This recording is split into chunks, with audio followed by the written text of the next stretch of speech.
Menteri Kebudayaan Fadly Zon menilai bahwa almarhum Soeharto memenuhi seluruh persyaratan untuk dianugerahi gelar pahlawan nasional yang bakal diumumkan pada Hari Pahlawan Nasional pada 10 November 2025.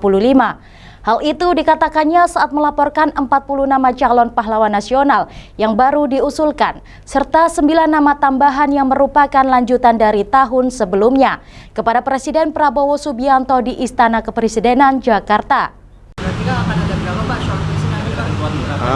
Memang selama ini dalam sejarahnya kita tidak pernah ada ketentuan mengenai jumlah. Tetapi memang selama ini dari usulan itu tidak selalu sama dengan yang kemudian diputuskan menjadi pahlawan nasional. Jadi ada yang misalnya usulannya pernah 10 yang dijadikan pahlawan nasional dalam keputusan menjadi 5 misalnya, contoh ya seperti itu. Jadi tidak selalu yang diusulkan termasuk melalui proses ini sesuai dengan jumlah pengusulannya. Jadi ini sangat tergantung juga karena memang ini kan masih akan ada lagi juga tahun depannya lagi dan seterusnya.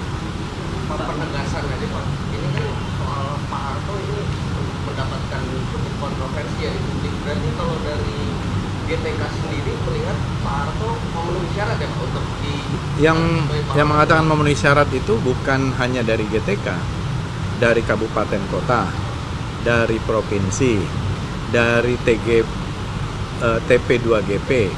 Yang di dalamnya juga di dalam TP2GP juga akan ada sejarawan, ada macam-macam tuh orang-orangnya di dalam itu, ada sejarawan, ada tokoh agama, ada akademisi, ada aktivis, ya. Kemudian di Kementerian Sosial dibawa ke kami. Jadi memenuhi syarat dari bawah, dari beberapa layer itu sudah memenuhi syarat, nggak ada masalah. Dan itu datangnya dari masyarakat juga. Pak, artinya kan ada perbedaan perspektif sebenarnya dari apa yang disampaikan oleh kritikan juga Pak, bahwa syarat itu yang menjadi pembahasan yang cukup penting. Kalau dari Pak Harto sendiri sebenarnya syarat apa yang paling memenuhi itu untuk diajukan sebagai pahlawan nasional? Karena kalau dalam pengusulan saya kira banyak ya. Beliau memimpin serangan umum 1 Maret. Itu sebagai contoh, 1 Maret itu serangan besar, serangan umum 1 Maret itu salah satu yang menjadi tonggak Republik Indonesia itu bisa diakui oleh dunia, masih ada. Karena Belanda waktu itu mengatakan Republik Indonesia sudah cease to exist, sudah tidak ada lagi. Jadi di perundingan di New York ketika itu Indonesia sudah tidak ada, pemimpinnya sudah ditangkap, wilayah sudah dikuasai, rakyatnya sudah tunduk. Tiba-tiba ada serangan ini, salah satunya adalah serangan besar, serangan umum 1 Maret 1949. Itu salah satu yang saya baca dari usulan-usulan itu.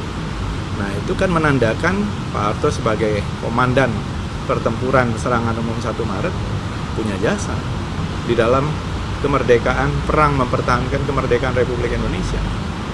Belum lagi operasi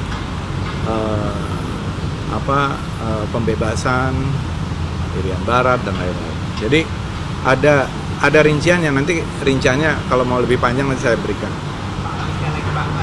Tapi tokoh seperti Romo Magnis Suseno mengatakan bahwa salah satu yang menjadi kritik keras adalah bagaimana Pak Harto dianggap sebagai salah satu pelaku genosida terbesar di atas 20, ini yang menjadi tidak pantas gitu. Nggak pernah ada buktinya kan? Nggak pernah terbukti. Pelaku genosida apa? Nggak ada. Saya kira nggak ada itu. Pak, nyambung dikit Pak, mungkin kan yang dimaksud Romo Magnis itu soal pasca 30 September ya Pak. Itu apa jadi salah satu pertimbangan bahwasanya Pak Harto layak mendapatkan gelar itu Pak? Ya, apa faktanya apa? Ada yang berani menyatakan fakta? Mana buktinya? Kan kita bicara sejarah dan fakta dan data. Ada kan? Enggak ada kan?